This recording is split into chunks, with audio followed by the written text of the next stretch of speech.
काय? काय त्रास होता तुम्हाला? चलता येत होतं? बसता येत होतं?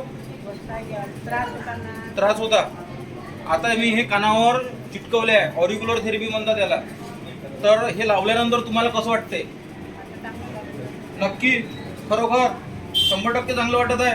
आता इथं बसून दाखवा. हात उभे. बसा बसा खाली. उभे व्हा. चलून दाखवा.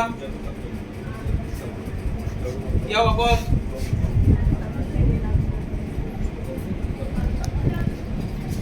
आता तुम्हाला कसं वाटते? नक्की? उद्याला पुन्हा यायचं. ठीक आहे.